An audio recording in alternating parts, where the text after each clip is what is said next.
Yes, sir.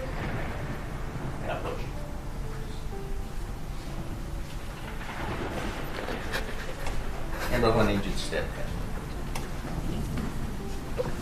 Where's Daddy? You tell a 3-year-old. He's 3.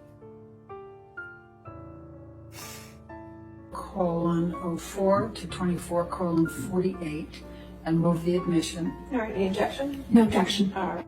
Don't call me a liar. Just don't say this isn't real. Because I'm the walking proof of it. Oh God, no, it's you, now you are, oh my God! Oh my God! Do you see this? Oh my God, I never thought nothing like this would happen to me. She just tried to run and hit me. And now she, did you see her? You saw her, right? They all saw her. Oh my God. Karen had a breakdown. She tried to hit me. Ask your workers. She tried to hit me. It's okay. It's not okay though, it's not. You know, on Roblox. You know, Sam was on Roblox yesterday. And a thing popped up and he started laughing. I was like, Mommy, look, and it was a picture of my cry face. I just paid $300 to look like a fucking Karen. I look like I'm on the PTA. Again. I don't care. You're doing it because again. It's wrong. You're doing it again. Persecuted her for standing out. You're doing it again. Persecuted him for standing out.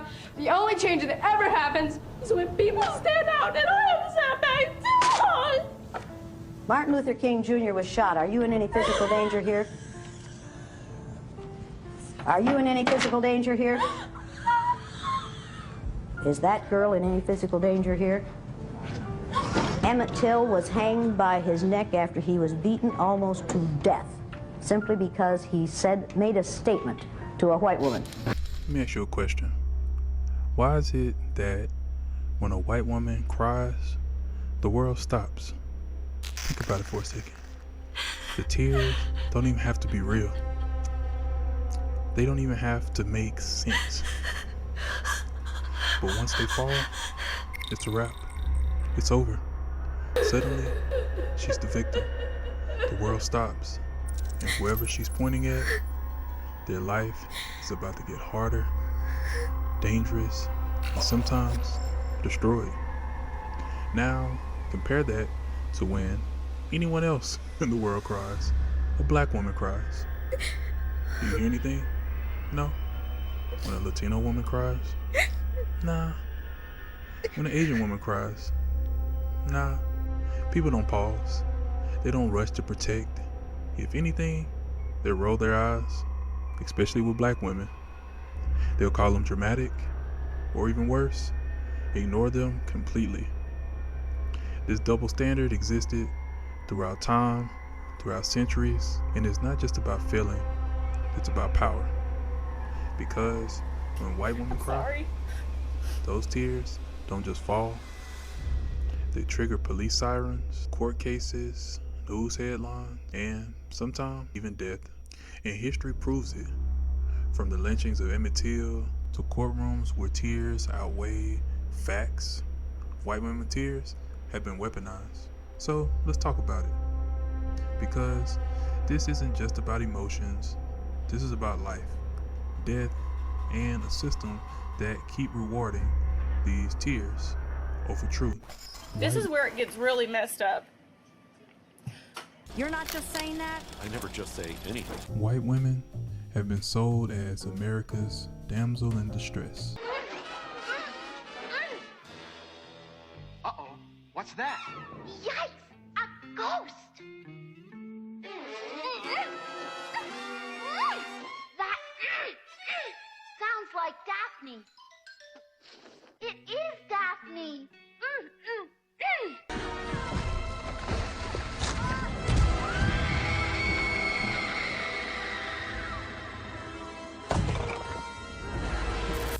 Fragile, innocent, needing protection at all costs.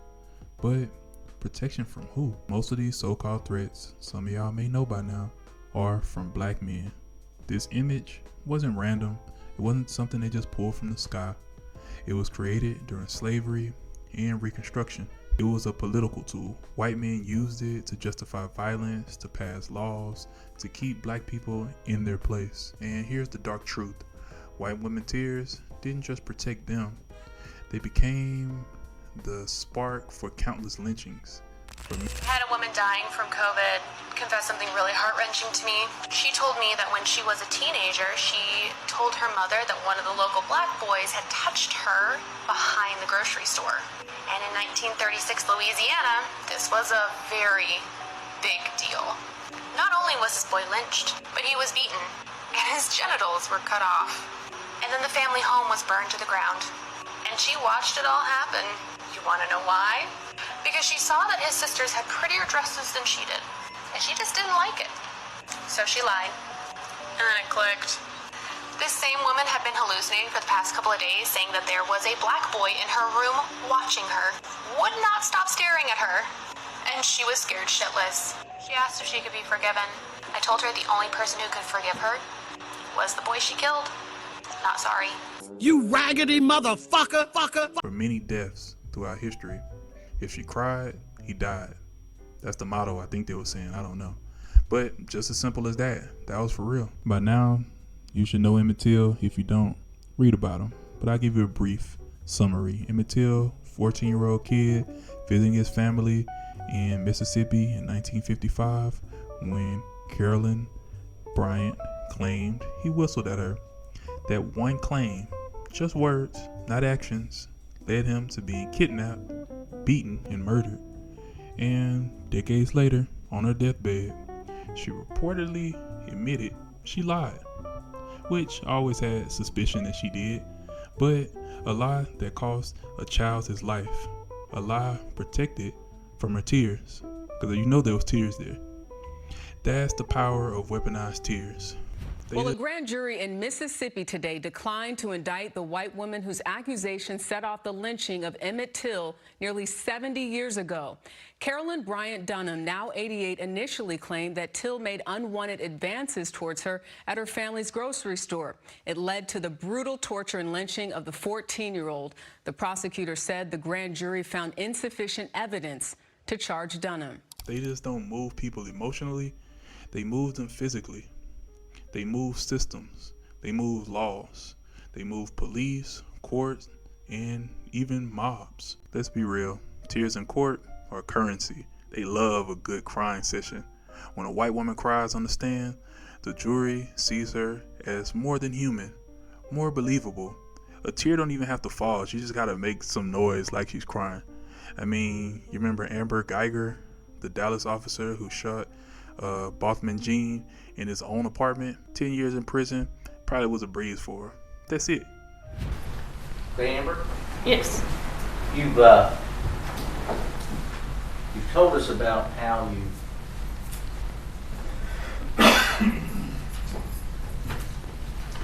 normally open that door.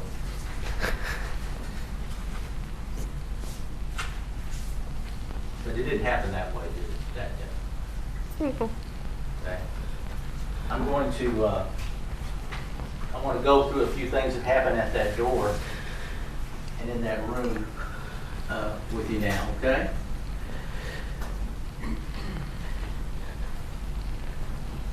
Yes, sir. Now push.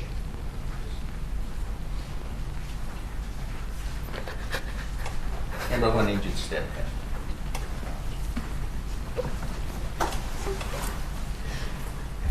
Okay.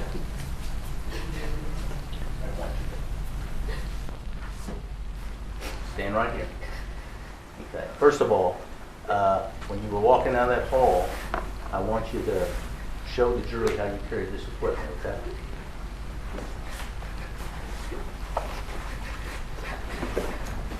Your Honor, can you take a break?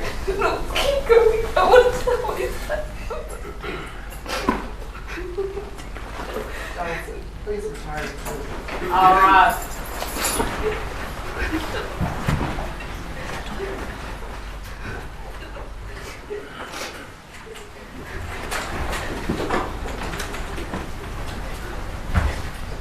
Now, ask yourself, what if that happens if she was a black woman and she was crying in court? Do you think she'll get that same empathy? Do you think that they will care? Often? No, they wouldn't. People said she was faking it, or she's angry, or she's cold if she doesn't cry. Black women don't get the same type of grace. It's a lose-lose situation either way. There's nothing they can do to make them seem more humane. And now, let me talk about the modern day version of the same lady who weaponized her tears. And those are Karens. Because now they're doing a glitch at this point. We created a monster. We created people that feel like anything can happen once they cry. And the world should stop. Y'all remember in 2020, Amy Cooper weaponized her tears in real time. A black man, Christian Cooper, asked her to put a dog on the leash in Central Park. Instead of leashing the dog, she called the cops and put on a full performance. Voice cracking, tears or fake tears. She was in a panic. She called and said, "An African American man, he's threatening my life and I don't know what to do." We all saw it, but we wasn't surprised. We knew that was something that they do. She wasn't crying from fear. She wasn't crying for power. She was crying because she knew those tears could trigger something in those police and to possibly kill a black man. She was probably hoping in her head that those police will come, guns drawn, on a black man and possibly kill him. And Would you please stop? Sir, I'm asking you to stop. Please don't come close to me. Sir, I'm asking you to stop recording me. Please don't come close to me. Please take your phone off. Please don't come close to And me. I'm taking a picture and calling the cops. Please call the cops. Please call the cops. I'm going to tell them there's an African American man threatening my life. Please tell them whatever you like. Excuse me?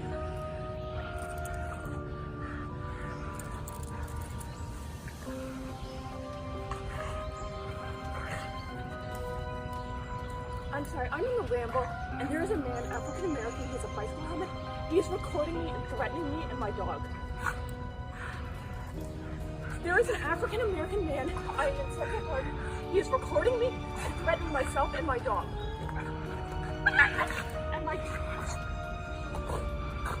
I'm sorry, I can't hear you either. I'm being threatened by a man in the ramble. Please send the cops immediately. I'm in Central Park in the ramble. I don't know. Thank you. We repeat. you liar! And that's the formula Karens keep using. They start the drama, then they flip into victim mode. So let's put some numbers on this because I think y'all think I'm just making stuff up. 1 out of every 4 lynchings was sparked by a white woman's accusations. Do you think all of them was telling the truth? Like, be honest. Nah, they probably weren't. In workplace studies, white women harassment claims are twice likely to be believed as black women. And I could tell you, all of them aren't true either. I'm not trying to say that we shouldn't listen to what they're saying and not say that they're human, but we should know that they do weaponize it, and sometimes they might take advantage of the situation that they're in. White women's distress usually means de-escalation. Things are going to get done. Black women, probably more distressed. They can't even trust the very people that's supposed to be protecting them. They might get arrested. That's not just a coincidence.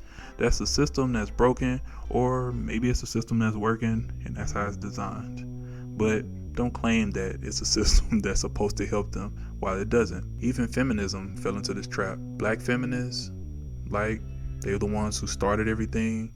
They called things out. And the mainstream feminism centered around white women, and they ignore everything of all the pain and the suffering that the black woman goes to, and everyone just say, hey, what about these white women? Let's listen to the things that they're saying. History books and news headlines don't always focus on the stories of black women, but they've always been central to the struggle for freedom and equality. The 1970s was a defining decade for contemporary black feminism.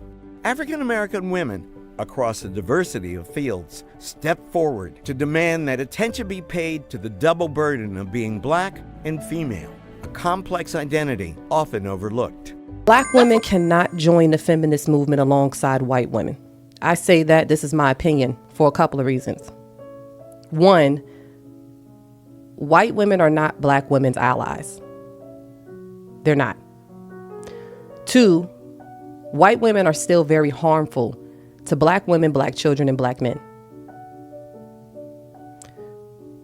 Three, black women have a different fight than white women. You cannot be in the same movement with them because you honestly have a whole different set of issues. And honestly, being a black woman in that movement, it's a double catandra. Is that the word? Double jeopardy is what I'm going to use. Actually, being a black woman in the feminist movement, you actually have a double jeopardy. Not only do you have to fight a toxic patriarchy in America with white supremacy, you have to fight it with your men who want to participate. That's a fact, that's a fact, and that's a fact. But black women do not get the same grace. They just have to struggle in silence. And mind you, this video isn't saying that white women shouldn't cry. Not that crazy. It's about asking why those tears are given more power than any other race or group of people anywhere. Because every time society protects white tears over black lives or anything else, it repeats the cycle that Emmett Till all over again. But maybe that's what they want. This is how we got Karens running around the street thinking that they own everything, and they're throwing temper tantrums thinking that if they cry, they're untouchable, nothing will ever happen, and they're getting drunk with power.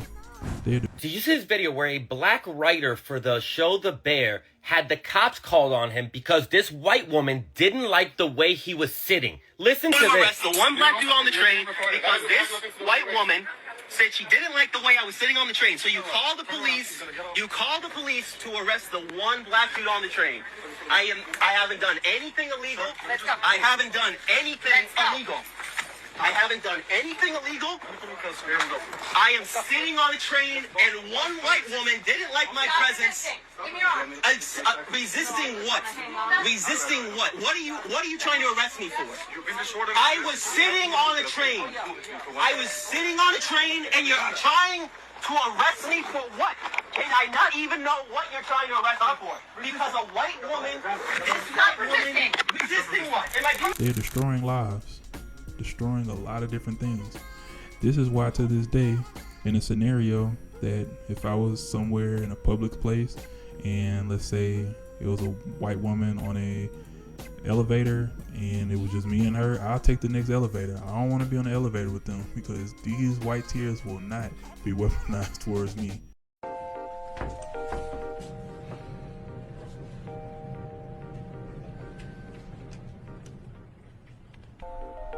Hi. Every 45 seconds, a black man enters an elevator, and some stupid white bitch clutches her purse for her dear life. Now, you might not think we notice, but we do. And while you think you're protecting yourself, in actuality, you're provoking a savage attack. The small step to the side, your subtle death grip on your belongings. It makes me want to snatch that fucking purse out of your hands and beat your racist ass to the ground. However, I'm not going to do that. But I'll tell you what I will do.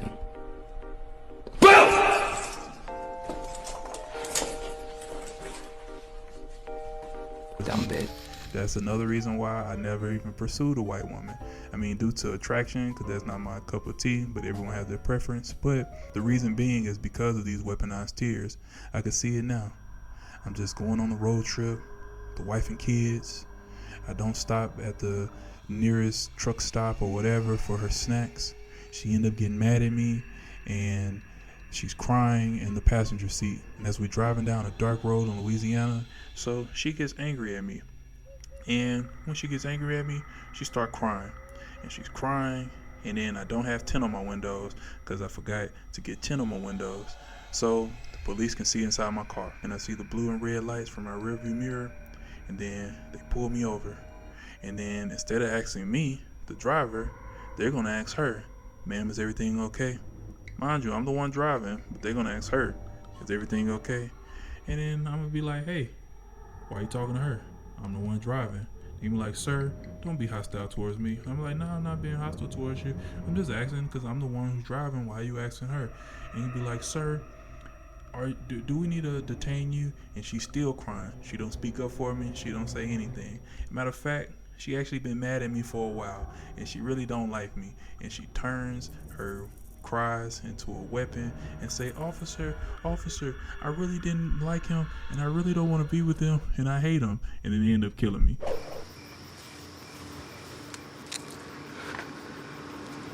Hands! Show me your hands! I know that sounds drastic, but that's the scenario that I see in my head.